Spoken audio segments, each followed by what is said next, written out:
ভীষণ সহজ আর সুস্বাদু রেসিপি। বানাতে খুব একটা উপকরণেরও দরকার পড়ে না। এই রেসিপি তৈরি করতে সবচাইতে গুরুত্বপূর্ণ জিনিস হলো সময়। কতক্ষণ রান্না করতে গেলে জিনিসটা খুবই ভালো নামবে। সময় যদি জানা থাকে আপনার এই রেসিপি একদমই পারফেক্ট নামবে। এই সহজ রেসিপির সময়টা জানতে গেলে সাবস্ক্রাইব করুন মঞ্জু কিচেনকে। তবে চলুন এই সুস্বাদু সহজ রেসিপিকে আমি কিভাবে তৈরি করব ভিডিও স্কিপ না করে পুরোটা দেখার অনুরোধ রইল। নমস্কার, মঞ্জু কিচেনে আপনাদের সকলকে স্বাগতম। এই সুস্বাদু রেসিপি বানাবার জন্য নিতে হবে পাকা আর মিষ্টি আম। আম বেশি পেকে গেলে ভেতরটা বেশ গলা থাকে, সেই আম না নেওয়াটাই ভালো। সেই রকম আম নিতে গেলে রসের পরিমাণটা বেশি হয়। হালকা শক্ত দেখে আম নিতে গেলে রসের পরিমাণটা কম থাকে আর পেস্টটাও গাঢ় হয়। আর এই রেসিপি বানাতে গেলে মিষ্টি আম নিলেই ভালো, চিনির পরিমাণটা কম লাগে। আমি হিমসাগর আমের পেস্ট 2 কাপ মতো নিয়েছি। আপনি যে কোনো ফ্লেভারের আম নিতে পারেন, কিন্তু টক না নিলেই ভালো। আমি 2 কাপ মতো পেস্ট নিয়েছি, আপনি পরিমাণে কম বেশি করতে পারেন। কর্নস্টার্চের পরিমাণটা 1/2 কাপের কম, 1/4 কাপের বেশি, অর্থাৎ 1/3 কাপ। যদি পেস্টের পরিমাণটা 1 কাপ নিয়ে থাকেন তো 1/4 কাপ দিলেই হবে। 1/2 কাপ চিনি।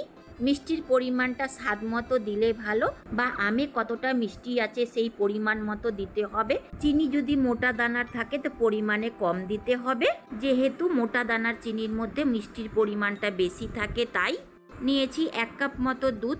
আপনি পরিমাণে কম বেশিও করতে পারেন। অর্ধেকটা বের করে কাপে রেখে দেব।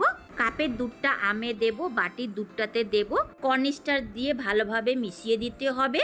চামচ দিয়ে খুব ভালোভাবে দুধ আর কর্নস্টার্চকে মিশিয়ে দিতে হবে, যেন কোনো রকমের দলা না পড়ে। কিছুক্ষণ রেস্টে রাখবো। ওভেনকে অন করে ফ্লেমকে একদমই লোতে রাখতে হবে। ওভেনের উপর চাপাবো আমের পেস্ট। নেড়ে চেড়ে ততক্ষণ রান্না করে নেব যতক্ষণ বলক না উঠে যায়। লো ফ্লেমে আমের পেস্টকে রান্না করতে 5 থেকে 6 মিনিটের সময় লাগবে। ততক্ষণ কন্টিনিউ নেড়ে যেতে হবে, যেন তলাতে আমের পেস্ট লেগে না যায়। আমের পেস্টে বলক উঠে গেছে। দেব কাপে রাখা 1/2 কাপ দুধ, 1/2 কাপ চিনি। ভালো করে মিশিয়ে বলক উঠা পর্যন্ত রান্না করে নিতে হবে। চিনি নিজের জল ছাড়ার ফলে আমের পেস্টটা একটু পাতলা হয়ে যাবে। ফ্লেমকে লোতেই রাখতে হবে। নেড়ে চেড়ে 5 মিনিট মতো রান্না করলে আমের পেস্টের মধ্যে বলক উঠে যাবে আর চিনি থেকে ছাড়া জলটাও গড়িয়ে যাবে। দেখুন আমের পেস্টের মধ্যে খুব ভালো বলক উঠে গেছে। দেব দুধে মিশানো কর্নস্টার্চ। দেবার আগে অবশ্যই নেড়ে নেব, যেন বাটির তলাতে কর্নস্টার্চ জমে না থাকে।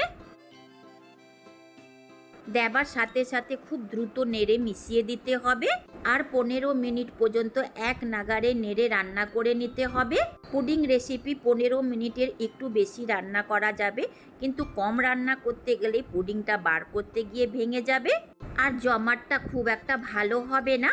কর্নস্টার্চটা দেওয়ার সাথে সাথে আমের পেস্টটা গাঢ় হতে লেগেছে। এক নাগাড়ে নেড়ে যেতে হবে যেন দলা না পাকে। আর এই রকম থকথকে ভাব আসতে গেলেই বুঝে নিতে হবে পুডিং তৈরি হয়ে গেছে। আর উপরটা দেখতে বেশ চকচকে হবে, ঠিক এই রকম। 15 মিনিটের পর ওভেনকে অফ করে দেব। যে বাটিতে পুডিংকে জমাতে হবে সেই বাটিতে আগের থেকে তেল বা ঘি ব্রাশ করে রাখতে হবে। জমবার জন্য বাটি বা মোল্ডে রাখতে হবে। বেটারটা বাটিতে দেওয়ার সময় কেমন যেন একটা লেয়ারের মতো হয়ে যাচ্ছে। এই রকম যদি লেয়ার আসে তো বুঝে নিতে হবে আপনার পুডিং রেসিপিটা একদম পারফেক্ট রান্না হয়েছে। ওপরটা ঠান্ডা হওয়ার সাথে সাথে জমে যাচ্ছে।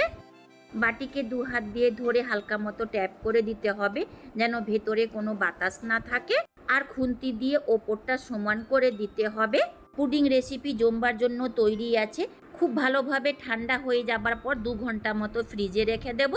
2 ঘন্টা পর ফ্রিজ থেকে বের করে নিয়েছি। খুব ভালোভাবে জমেছে, দেখুন ধারগুলো নিজেই ছেড়ে দিয়েছে। যদি পুডিং রেসিপি পারফেক্ট রান্না হয়ে থাকে এইভাবেই ধারগুলো ছেড়ে দেবে আর খুব সহজেই বেরিয়ে আসবে। পুডিংকে বাটি থেকে বা মোল্ড থেকে বার করার জন্য মারাপিটি করারও দরকার পড়বে না।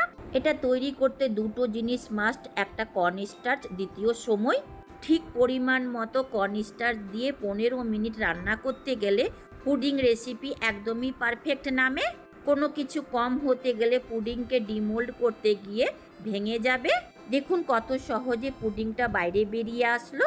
বের করার সময় কোথাও ভেঙেও যায়নি। পুডিং রেসিপি যদি ভালো লেগে থাকে তো এইভাবে একবার ট্রাই করে দেখতে পারেন। পুডিং জমাবার মোল্ড হয় আমার কাছে না থাকার ফলে আমি বাটিতে জমিয়েছি।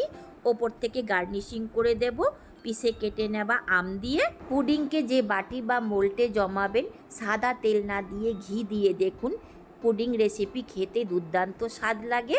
আমি কেটে নেওয়া পিস আম দিয়েই গার্নিশিং করছি, আপনি ড্রাই ফ্রুট দিয়েও করতে পারেন।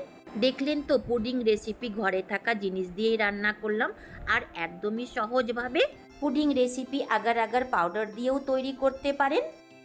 আমি এই পাউডার ছাড়াই খুব সহজভাবে পুডিং রেসিপি তৈরি করেছি।